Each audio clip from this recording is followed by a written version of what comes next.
أعوذ بالله من الشيطان الرجيم. بسم الله الرحمن الرحيم. يدبر الأمر من السماء إلى الأرض ثم يعرج إليه في يوم كان مقداره 1000 سنة مما تعدون. ذلك عالم الغيب والشهادة العزيز الرحيم.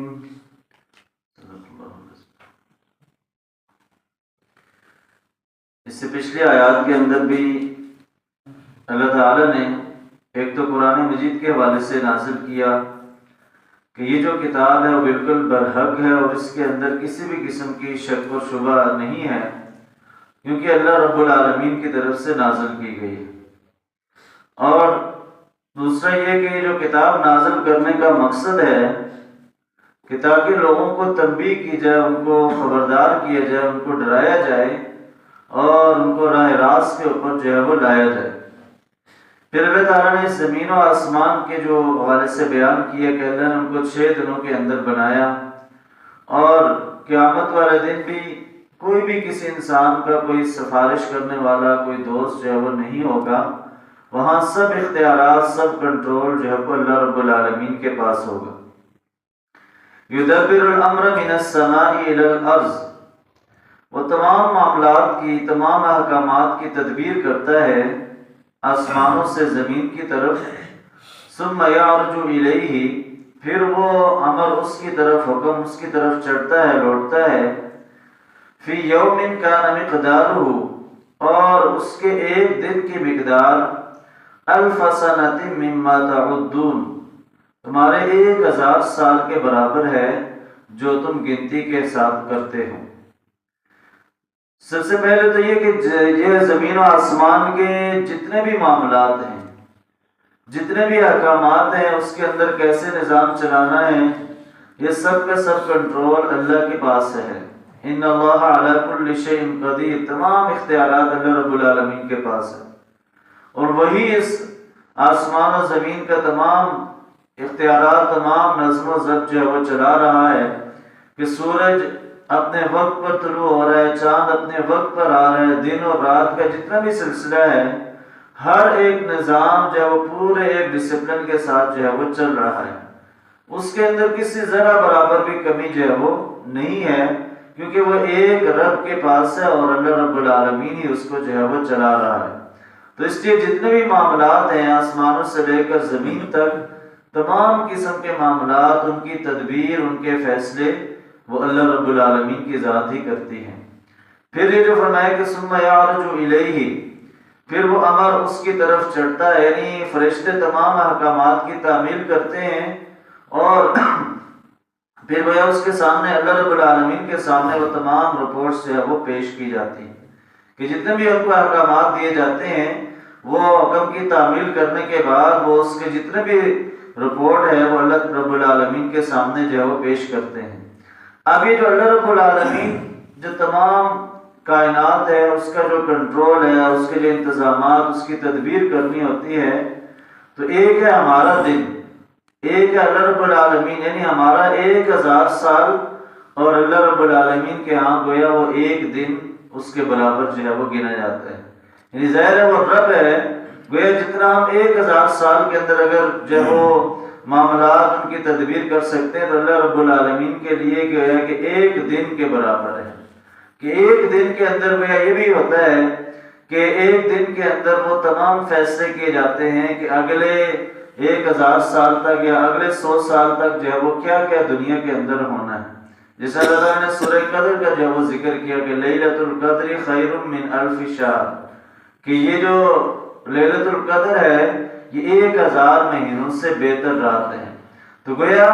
اللہ رب العالمین کے لیے فیصلے کرنا، تمام معاملات اور اختیارات چلانا اس کے لیے کوئی مشکل نہیں ہے، اس لیے تمام کنٹرول اور اختیار اسی رب کے پاس ہے۔ ذالک عالم الغیب والشہادۃ العزیز الرحیم، یہی وہ رب ہے، یہی وہ ذات ہے کہ جاننے والا ہے تمام غیب کی خبروں کو، والشہادتی، اور ظاہری باتوں کو، یعنی غیر چھپی ہوئی اور ظاہری باتوں کو جاننے والی ذات وہ اللہ رب العالمین نے کی ہے، کہ غیب کا علم جو ہے وہ اللہ کے علاوہ اور کوئی نہیں جانتا ہے۔ یہ تمام علوم جو ہے وہ اللہ کے پاس ہیں، کہ غیب کی جتنی بھی خبریں ہیں، وَعِندَهُ مَفَاتِيحُ الْغَيْبِ لَا يَعْلَمُهَا إِلَّا هُوَ، غیب کے خزانے کی جتنی بھی کنجیاں ہیں وہ اسی کے پاس ہیں اور کوئی اس کے علاوہ جو ہے وہ نہیں جانتا۔ اور زمین کے اوپر اگر کوئی پتا گرتا ہے، کوئی درخت ہوتا ہے، یہ ساری چیزیں اللہ کے علم کے اندر ہیں۔ گویا اللہ رب العالمین ہی ہے کہ جو تمام باتوں کا جو ہے وہ جاننے والا ہے۔ باقی انبیاء کرام کو اللہ رب العالمین نے جو باتیں بتائی ہیں وہ ساری کی ساری وحی کے ذریعے ہیں۔